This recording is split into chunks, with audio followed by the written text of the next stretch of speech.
Hi everyone, welcome back. So today I'm going to show you how to download NWM Reanalysis data, right? Previously we saw how to download NWM real-time data. If you want to download what is happening right now, we have to follow the previous videos, right, that I already uploaded. But if you want to download the data for longer period, for example for 20 years, for 25 years, or for 1 year, so what do you have to do? You have to download the Reanalysis data. You won't be able to get the real-time data because they just started this real-time data and archived that for a few years. You will get only the recent years, but you won't get the data for 2000, or we have the Reanalysis data from 1993 to 2018. They just published their 2.1 version. Previously it was one version and that was archived in a separate website, but now they have the 1.2 and then they have separate archives. But I think they're archiving everything in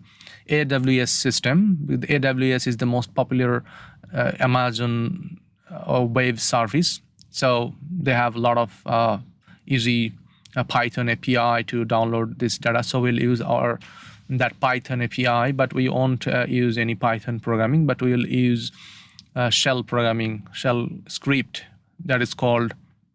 That's why you need your Linux machine.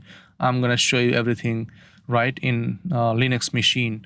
So what I'll do, I'll download, because I already downloaded this data, whatever they have, and I just update that data set, because previously I was working on their version 1 model, but that model is not that good. It was performing pretty bad. The biases are really bad. So what other people are doing, they're trying to test the validation or trying to test the performance of the model for different locations, and they're trying to improve that model performance, right? And recently they released their 2.1 version, and they're trying to even couple the coastal processes with their land surface model, right? So I'm going to show you quickly that how to download it. The script is pretty simple. If you have idea about shell script, right, and then you'll understand what is happening. The shell script is one of the most powerful command line language, and it will give you everything. So that is what I'm going to show you right now. See, here's the script. So since they have the data for many years, so at first they have the organized data. So you have to specify your time or your year. You can download for 1 month, you can download for 15 days, whatever you want, you can do that. But you have to understand their file system. Okay, if I just search for NWM here, let me just quickly show you what I can. If you just search NWM, okay, then what it will give you, NWM model, okay, NWM model. Then let me show that here, Office of Water Prediction. You can click here and you can click there, whatever it is from NOAA. And you can see the description of NWM. You'll see all these processes, land surface processes, everything, and they have this data for all this conterminous USA. And here are the description. They also have for Puerto Rico. They also have data for or simulation for Hawaii as well. And they'll give you some. Then they have some forecast, short range, medium range, and long range forecast system. And they have this output system as well, 1 kilometer gridded NetCDF file for land surface variables and forcing as well. And they have 250 meter gridded NetCDF for lake and any kind of water bodies. And they also have point type NetCDF stream routing and reservoir variables as well. And you'll see the output file content. You'll see the description here. And when we have idea about the description, and they also have this FTP service, you can download. So that's the way we are trying to download. See here, you'll see the real-time data that we already demonstrated in my previous video, and you will have, maybe these are a little bit different. Sometimes it works, sometimes it doesn't work. Okay, not a problem, but we're going to see the variable descriptions here. You can see all these things, and here you can see the analysis and assimilation. Previously we downloaded this data, right, the analysis and assimilation for CONUS, and you'll see that we have the amount of stream flow, and that is nudging, right? And we also have the flux groundwater bucket, and we also have stream flow, we also have stream velocity, we also have the runoff from bottom of soil bucket, and then runoff from drain routing. Okay, so these are the variables they have. But what we are going to download right now, so they extended this analysis and assimilation system, they extended everything, right? Long range, short range, and we need basically the reanalysis. So these are the forcing they are using. You'll see the forecast range and what their outputs are. You can see that. You can see everything. So that's why you need to know the variable descriptions. Okay, analysis and assimilation. If I click on the channel point files, so here you can see that we can download these variables. We need this stream flow, that variables in meter per second, right? So because of that, you can look at this, and they have different description for each of these. If you click on that link, you will be able to see everything. Okay, every product you need. So this is giving you that one. So let me just show you the script I need. I know the directory where they stored everything. Okay, so the way they stored it is in Amazon Web Service. So here I'm specifying the year. If you want to download all the way from 1993, you'll use that. I'm looping through the year first, and inside that year they have the month and day, and they have the values for each of hour. These are the hourly data. So if you want to download all the way from 2027 or 2017 or 18 or 19, you have to specify that date. But I think they don't have data for 2021. They may have data for 2020, and you can download that one if you want. And then what I'm doing, I'm just listing, because they stored this data inside that. See, that's why I'm using this AWS, Amazon Web Service, and their S3. These are the command you have to use, right? If you're familiar with that Python API, you can search for that one. So these are the command, and what I'm doing here, I'm just listing everything. I'm creating the URL. Same thing I did in my Python code. If I use that command, I'm just using their website, and inside that they have the full physics, and I'm changing the year because they have the data, right? Everything 365 data in a single year file. So that's why I'm just changing the year here. These are the variable. If you use that $sign and year, that means this is variable. I'm looking through year first. It will be 1993. 1993 will be here, and for 1993 I'm just assigning, okay, no sign in request. Okay, no sign request. It won't do anything other than downloading. And then I'm just using this grep command, and since the file name for reanalysis, it will be like channel out. That's why the beginning is CHRT, chart out. So I'm using that. If you specify here any date like 2018 and 09, then the file will be starting from, it will download from 2018 and from September, right? Since I'm just downloading based on year, so at first it will be 1993, it will add 1993, and it will add everything. And I'm listing the directory, and I'm listing the files in a text file called this one, right? Chart out dot list dot year. So it will change the year, it will generate one file. I'll show you when I'll run the code what it is doing. And when I have it is kind of text file. It is just generating the links and the name of the file, nothing else. This line, okay? It is doing that. It is just, I know where the files are, and I know how it is arranged. This is how I'm listing the file names. I'm just generating the file names. Since the script is so powerful, it needs only few command. It will do the job for you. Rest of the job, it will do that.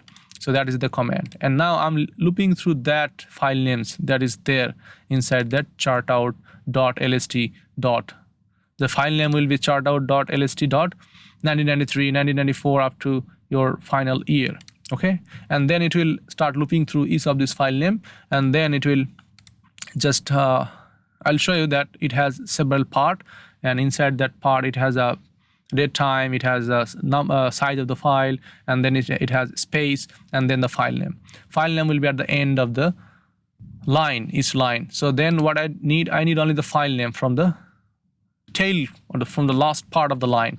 That's why I'm just removing every white space, and just I'm grabbing the tail part from the last one. That's why I'm using tail, and -1 means if you are familiar with that indexing system, if you use minus, that means it is the last, right? Last value, or last anything, means data from any line. And then I'm printing what is the name of the file. That's why we are using that echo command, and that is the final one. It is going to download here.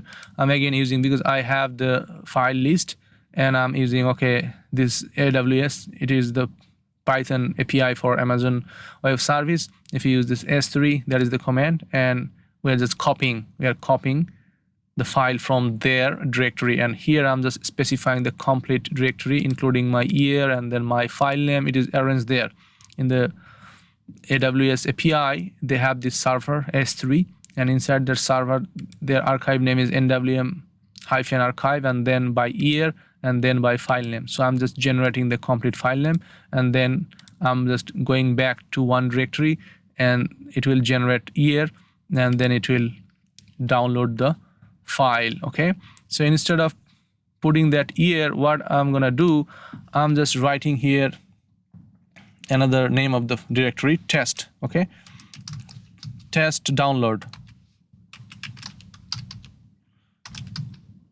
test download. So it will create a directory, test download, and inside that directory it will do what?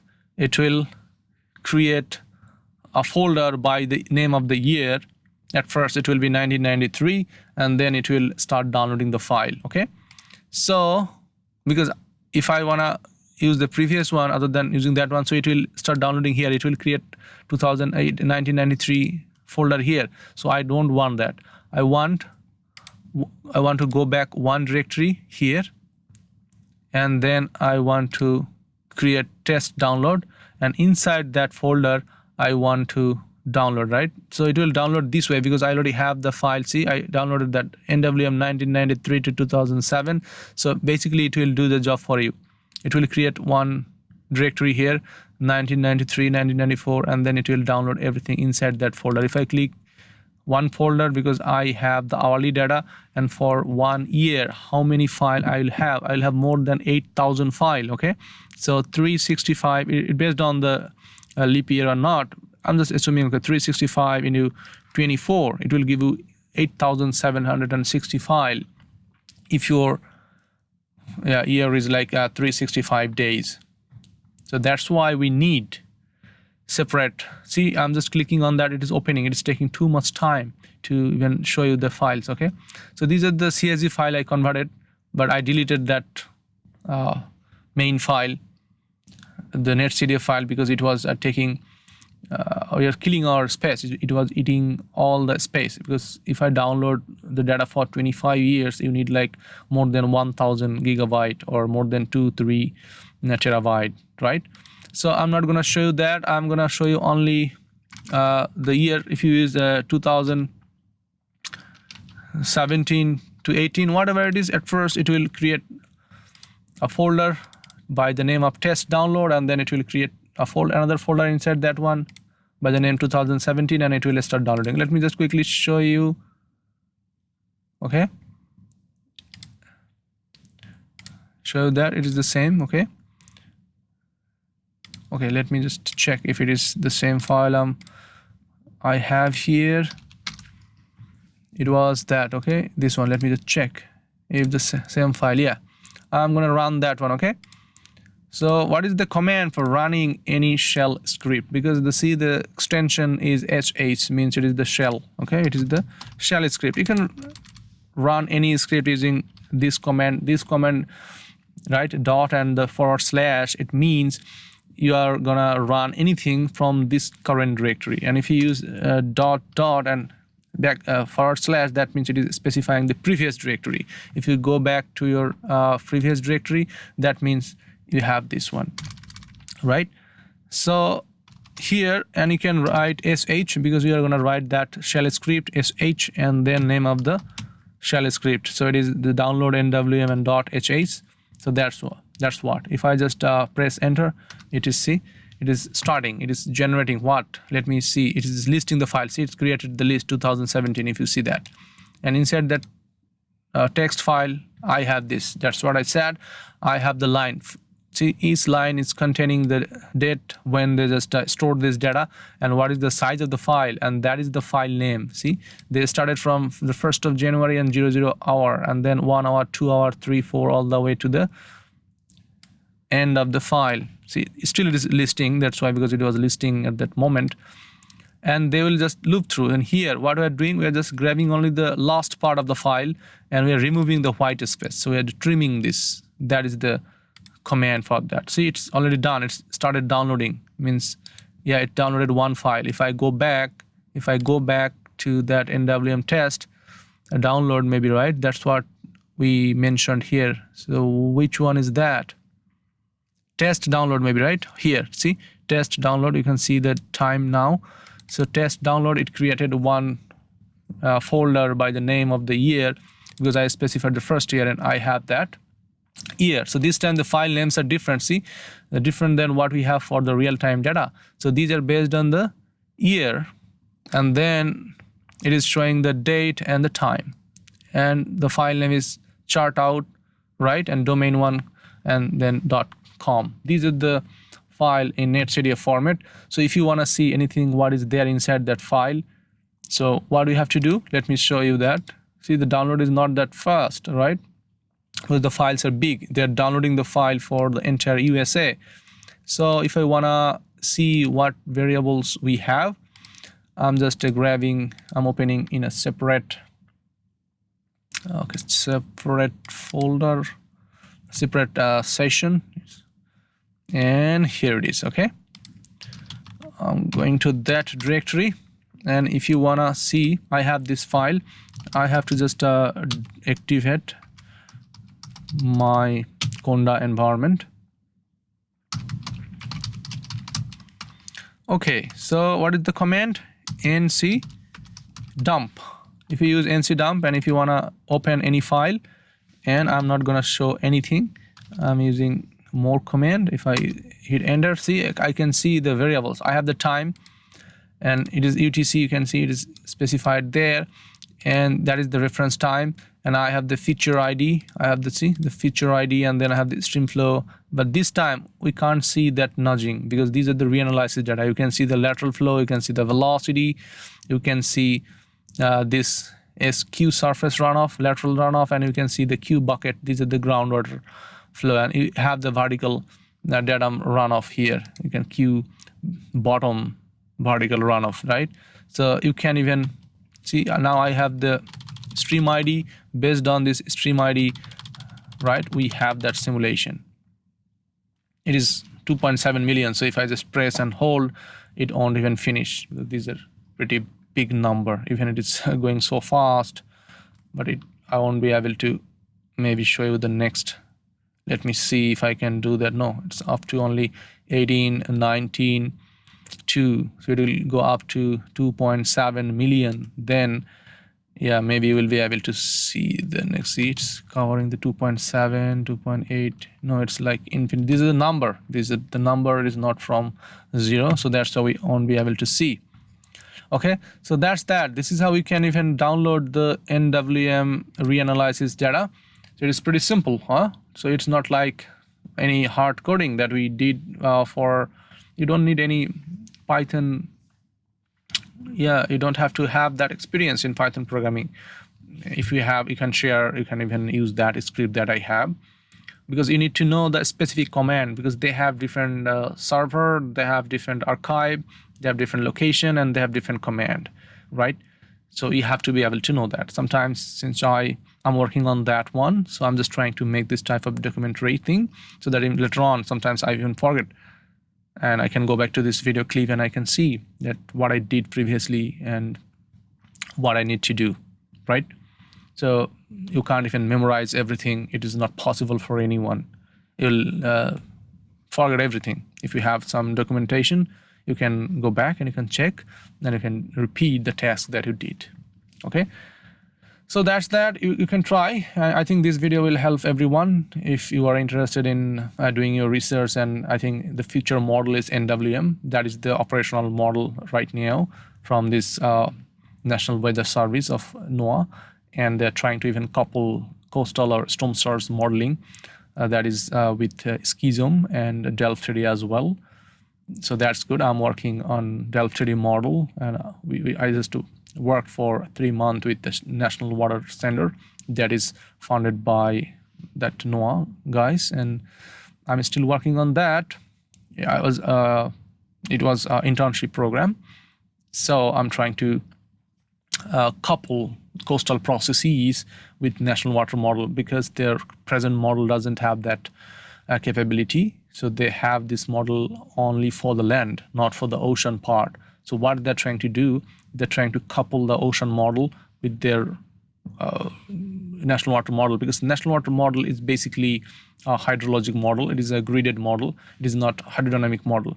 So what they're trying to do, they're trying to extend their horizon. They're trying to extend their model capability and their prediction system. They're trying to calibrate the model, and they're trying to improve their performance so that in future this model will be a dependable model. Everyone can depend on that one, and they'll try to even predict flood forecasting and any other stream flow, lake. That's what they're doing, but the performance is not that up to that satisfactory level. So that's why they're trying to improve it. It is in developmental stage, so you can do research. This is a good field to participate and contribute. This model is new, and they're trying to even combine other developed models, and they're testing the performance, how it works. So that's that. You can download this data and you can work on that. And if you have any problem or if you face any difficulty, right, as I mentioned earlier, that this system, all systems are convoluted. You have to dig into that, and you have to figure it out how to do things. But the main thing is how to extract this data. That is another history. That is more, I think, a complicated system if you don't have any idea about programming. So I'll show that. If you are familiar with R, I have code in R programming language. I have code in Python. So whatever you want, you can do that. It's the logics are same, but the notations are a little bit different, right? It is not a problem if you have the idea how to look through file list and how to read this netcdf file, because this is the netcdf file. So you have to use any netcdf module to read this file. Once you are opening this file and you can grab the variable, so you have to know how to subset this data, because we have 2.7 million. We don't want that, right? That's what I mentioned here. I showed you the CSV file. I created the CSV file for whole Texas. I extracted this data for whole Texas because I was working on Texas. So if you give me any stream ID anywhere within Texas, I can give you the time series within like few minutes. But if I want to process this 2.7 million and I have 1,000 gigabyte or more than 2,000 gigabyte. So out of this 2,000 gigabyte, if I want to extract one stream flow, so it will take like few days. So that's why I spent like several days to generate that CSV file for Texas. And now if I have a one stream ID, then I can easily run the code and I can grab it. So I'll show you all these processes, but before that you have to know the stream ID or the feature ID, because they have the stream ID segmentation. And you can do that. I'll show you how to download that data. They are currently using the NHD Plus streamflow. I'll show you how to download that one and how to process this in GIS, and then how to grab this data and how to make the time series. And even they have this data in UTC, but you will have your observation data in local time, right? The USGS observations or any other observation, these are basically at local time. But the NWM simulation, it is in UTC. So you have to be able to convert that. So I have written another script so that will convert that. You will have 5 hours or you will have 6 hours difference, or whatever the time difference is. You will specify, okay, I have this difference, so give me the corrected value of the stream flow generated. So we'll do that, okay, and we'll convert this hourly to daily, and from daily to monthly. We can even, it is possible to do that, okay. I'll show you later on time to time. So I'm not going to extend this video anymore, so I'm finishing here. So thank you very much for watching, and stay safe. And if you have any query, let me know, and I'll see you in the next tutorial. Bye.